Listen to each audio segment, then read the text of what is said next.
I toss the word sense in front of progression, in front of customization, because I'm not proposing that we spin the clock back, go to PvP in MoP, PvP in Wrath of the Lich King, Kata, Vanilla. I'm not proposing any of that. What I propose are simple, easy fixes that don't require a lot of time, don't require a lot of man hours, therefore don't require a lot of money. And they're working within the current system, the current Legion PvP system. We're working within those limitations, within those boundaries. And I'm really kind of shocked that Blizzard isn't doing this. And the idea I'm about to propose is not my idea. It's kind of taking an existing idea in another game and adding a few things to it. So this is, here I am, just a fan of the game, guy who enjoys PvP, wants it to succeed, wants it to grow, wants it to do well, sees none of those things happening. And I think that there's some very simple changes that could be made.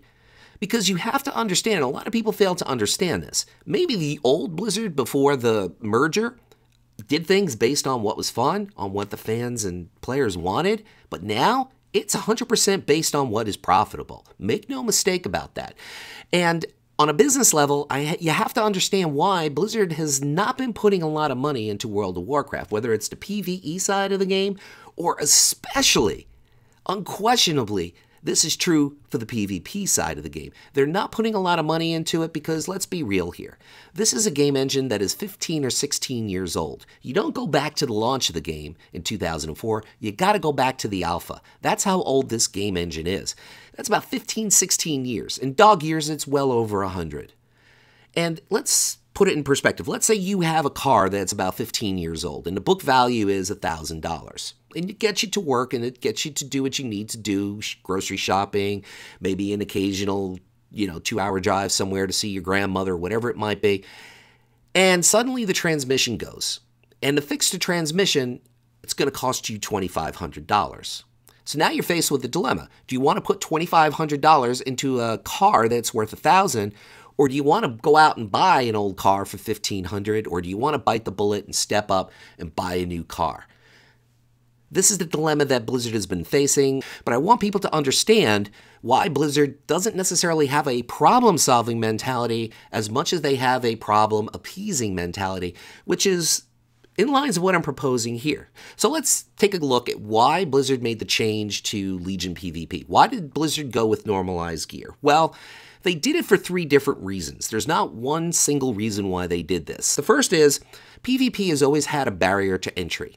That barrier to entry was something different in each X-Pack. For example, if you go back to Warlords of Draenor the Fun, you needed to have that PvP gear that's scaled in eye level. So for example, when you were wearing PvP gear, Warlords of Draenor the Fun entered combat in PvP, the eye level would scale. It would scale 20, 30 levels, 10 levels, depends on whether you're wearing combatants or gladiators gear, etc., conquest gear. But it would scale X amount of eye levels, which would build your power, which would increase your power. And it also gave you set bonuses. So this is what made you competitive in PvP, whether you were doing random battlegrounds or you were doing 3s in arena. It made you feel like you were making an impact in PvP. So that's why you needed to get PvP gear. And if you didn't have it, you weren't making as much of an impact. Now, if you go back to MoP, you needed to have PvP power. And you needed to have resilience, and you needed to have those set bonuses as well in order to be competitive. Yes, in MoP, there were ways around it that you could get high-end raid gear, particular trinket, etc., but that was more the exception than the norm. Generally speaking, people needed to have that PvP power, those set bonuses, and resilience. And if you go back to any other time, you're talking about needing to have resilience on your gear, which was a damage reducer back in Wrath of the Lich King, for example. There was that huge stigma that you weren't going to be able to participate if you didn't have this gear. There was that huge barrier to entry that you weren't as worthy or weren't as useful as other players that consistently PvP, whether they had honor gear or conquest gear, you just weren't measuring up. You just weren't offering as much to your team. And that can be frustrating, and that can be a barrier to entry. And that was a big reason why people were not PvPing, but not the only reason why. So Blizzard thought by normalizing gear, it would take away that stigma and reduce the barrier to entry. which it did, but it had a counter effect, which was take away the sense of progression and take away the sense of customization. We're going to get to that a little bit more in a minute. The second reason why they made this change is because of esports. I know I've been talking about WoW as an esport for a very long time, and I'm certainly not talking about WoW PvP as it exists. Major changes need to be made for this to be polished into an esport. I see the potential, but it's really needs some massive changes. And one of those changes that were needed was normalized gear. You needed to have that sense of normalized gear in order to progress into an esport. And why does Blizzard want to be an esport? Well, that's where the big money is.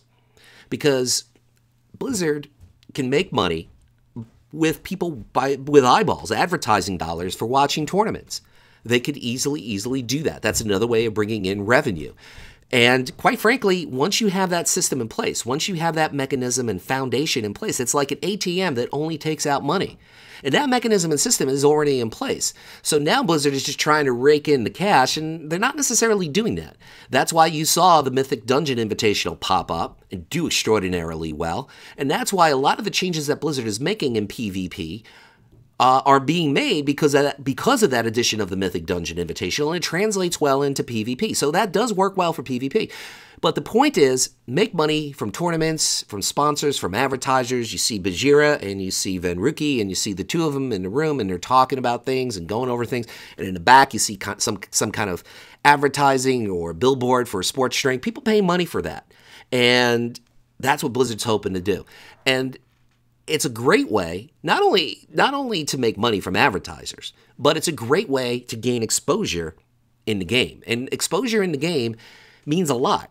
Let me give you an example of what I'm talking about. Jordan Peterson. I'm a big fan of Jordan Peterson, and I see a lot of people basically pirate his content.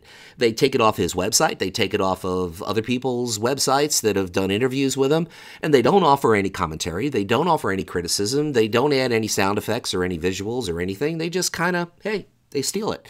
But what it does do is that it gives Jordan Peterson exposure to where a guy like me found him.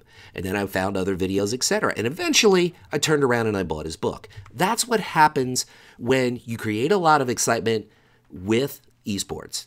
You gain exposure, people get excited, people decide, hey, I want to give this game a shot. And that's where you make your money. That exposure goes a long way, and it doesn't cost a lot of money. And that's why Blizzard wants to get into it. I said it before, I said it many times. The other thing that esports does is that it levels or ascends champions of the game. In other words, ambassadors of the game. These are guys like Bajira, Venruki, Sidu. They become ambassadors of the game. People admire them. People tune into them to get better. Sometimes, hey, if you're a champion, it doesn't always translate that you're a good teacher, but nonetheless, you could still learn from watching them. So my point is, all of this is just good for the game, good for Blizzard, and to some extent good for the players because it gives them things to discuss. It gives them things to shoot for. Maybe they want to be part of a PvP tournament. Maybe they want to be part of a Mythic Dungeon, and the game to them suddenly is something more than just leveling to max level and killing a boss. And that's pretty damn cool, and that's a good reason for esports, and I understand that Blizzard made normalized gear in Legion to ascend PvP to that level. The third reason they did this, now if you took 100 PvPers, doesn't matter if they're casual or they're competitive, in other words, they spam random BGs or they are doing threes with their favorite friends or partners, doesn't matter. If you took 100 PvPers, mix them all together into a room, what do they all want? They all pretty much, within the top three, want balance among the classes in PvP. Now, someone who spams BGs and somebody who does Arena 3s, they want this balance for two different reasons, but nonetheless, they want balance.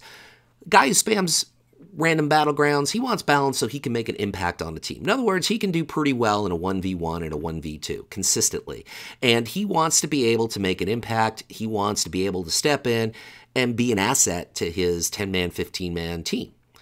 If you're somebody who is an arena, you want class balance in the sense that you want more comps to be introduced in the game, and what that will do in turn is neutralize certain comps. So the more comps you have, the more intriguing it is, the more competitive it is, the more the flavor changes, and that's what threes people want when they talk about balance. They want more comps. They want more viable comps in threes.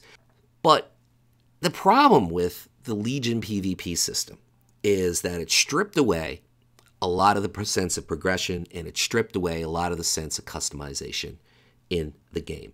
And the trade-off was, now this wasn't a promise by Blizzard, but it was a trade-off. The trade-off was, we'll take away some sense of progression, we'll take away some sense of customization, but in turn, we're going to give you class balance. Now, this is a trade-off that whether you spam BGs or you're hardcore threes player, doesn't matter. This is something that you're pretty excited about. This is something you want to see.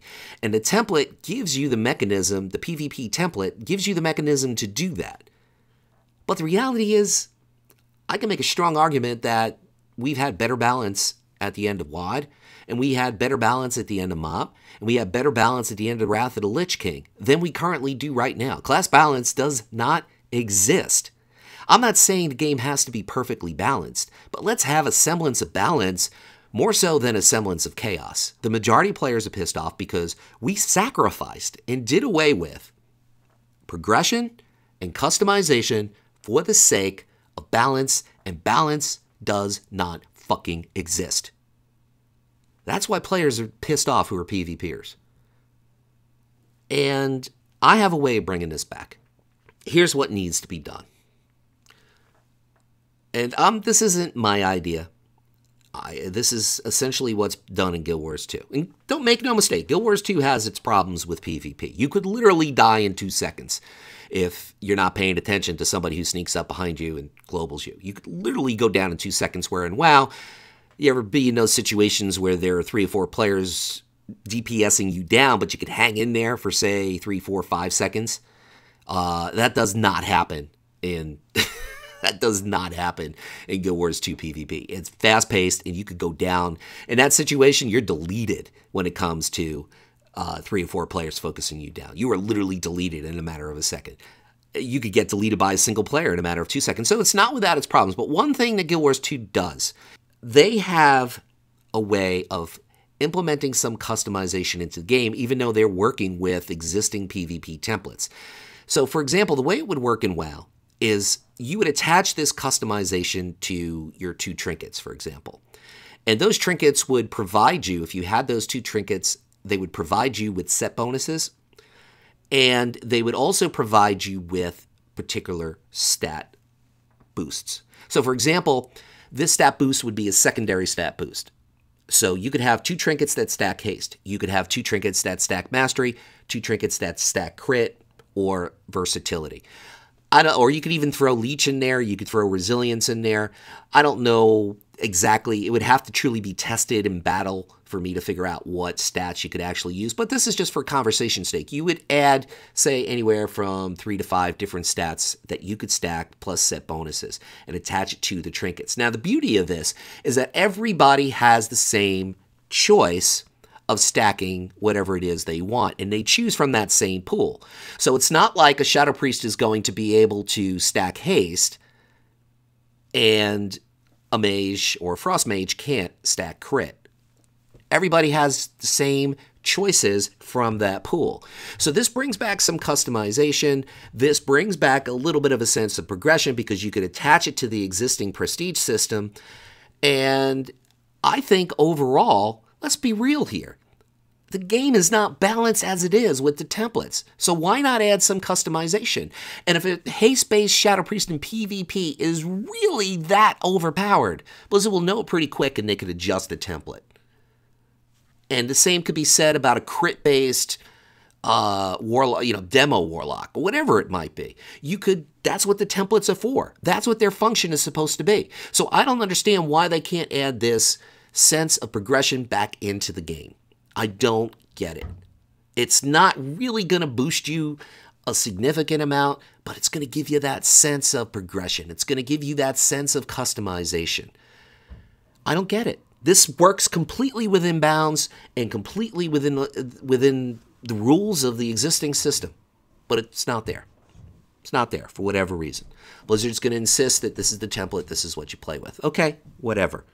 We don't like it. We've said we don't like it, but You know better than us, right? That's why we have.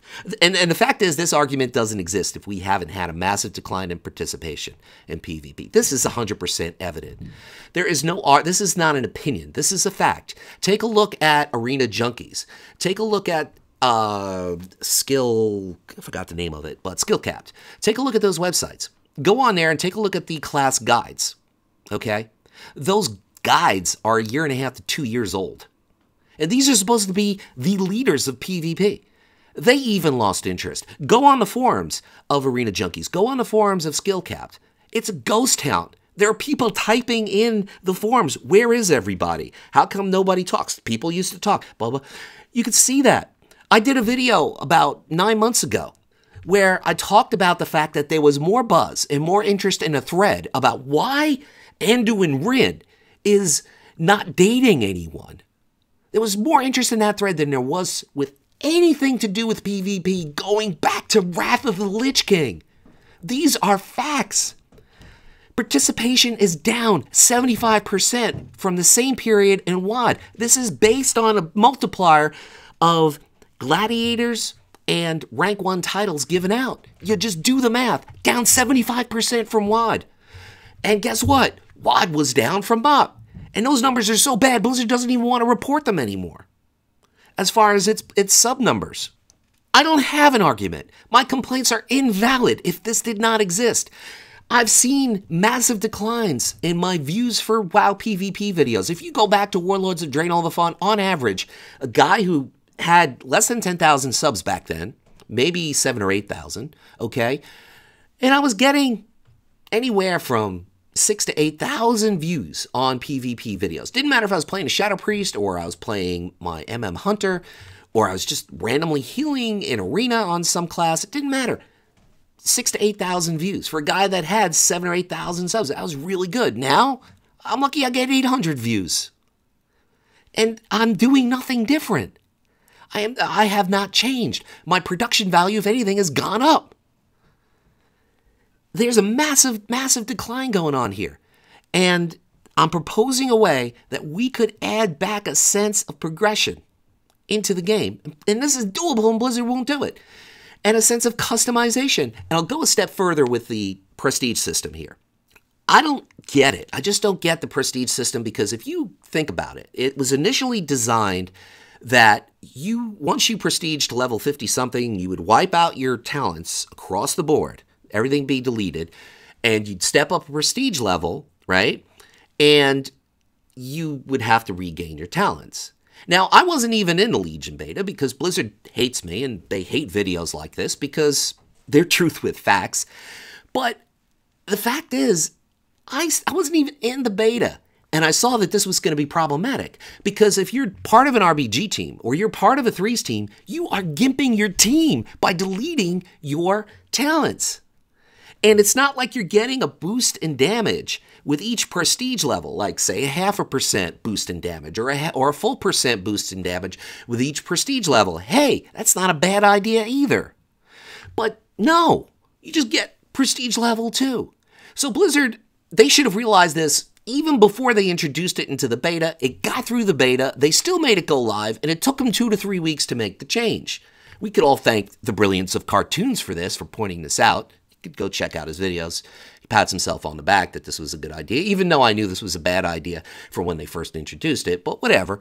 So anyway, they could have easily done this, but they didn't. So what they did is, okay, well, we realize this is a bad idea, so we're just going to keep it as is. We're just going to keep the existing prestige system, and you're going to get these rewards, and they're going to be great rewards, and you're not going to lose your talents. Okay, wonderful. But guess what? They didn't bother reprogramming it because part of the rewards you get are the talents you supposedly deleted from yourself. So in other words, you get this prestige level 13 and you get this ability and you get to prestige level 26 and you get this ability, which is useless now because you're no longer deleting your talents. But they didn't even have the sense or the common sense or the, I don't know what the word is, but they didn't even reprogram it to get rid of that. They just left it in. They didn't care. And, you know, there's so many things they could do with this now. Then they said, well, it needs to be attached to the character, not to your account, because it's such a big, prestigious thing. Really? Well, how come I have 1900 RBG rating on every single toon that I have? That's account-wide. Or arena rating on every single toon that I have. That's account-wide, but prestige level isn't? How does this make sense? Do they think they're talking to a bunch of cockatoos that know 12 words of English? I mean, this is just ridiculous. Here's the thing. Why not step up the rewards? Because that creates incentive. Because that creates a sense of progression. Like I said, maybe once you get through the prestige level 1, you get a 0.5% or a full percent boost in damage. Maybe instead of getting some sort of talent that you were supposed to delete or whatever, the way the system was originally conceived, let's be real here. You get 200 gold? Do you know what 200 gold was worth at the start of Legion as opposed to what it's now?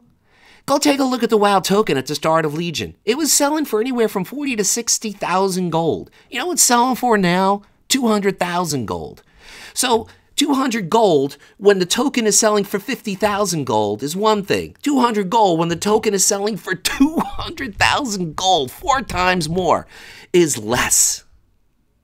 It's ridiculous. Why can't they give you currency other than marks of honor? Currency that you could step up and you could buy recolors of your gear. So let's say you have a full set of the Gladiator PvP gear. And if you prestige to a certain level, you get currency to buy recolor pieces. And this doesn't have to be a completely different color to compete with the elite gear. It could be a slightly different shade of brown. Light brown as opposed to dark brown. Is that really asking too much? It's a little bit, but it's crumbs, but to starving PvPers, it's a meal. I mean, give me a break. You could add more pets. You could add more mounts. You could step up the rewards. And once again, we could thank Cartoons for this, because Cartoons said at the start of Legion, Blizzard, I think you should up the rewards a bit more. So they did. Did he say it again when 200 gold got inflated down to be about 12 gold? No, he didn't. I want this game to grow. I want this game to thrive. I want the potential to come out and shine and bring in new players. And instead, I feel like we're dealing with monkeys of developers. And they just don't get PvP. They just don't get it. These are very simple changes, and I have changes that could be made that could drastically change PvP. Drastically change it. But I know for a fact that's going to take a ton of programming hours, a ton of money, and I'm not sure Blizzard wants to go that direction. So I don't offer it. I try to offer things that I know Blizzard can do within the confines that they're working with. And another reason is, I'll be very straightforward with you people. Another reason why I don't propose it is because I am not here to fix the fucking game for free. This is a multi-billion-dollar company, and I'm not here to solve their problems for free. Now, I'll tell you this, and I'll make a deal with you people, because if you lasted this long in a video, I'm going to make a deal. If this video gets a tons of views and tons of shares and tons of likes, I will outline a completely new PvP system with a new combat system, new rewards, new objectives and strategies, and a plan for esports. Hey, that's all I want. I'm just asking for views, likes, and shares, and I will share my thoughts with the community. And they could shoot those thoughts down, or they could add to those thoughts, but that's the point here.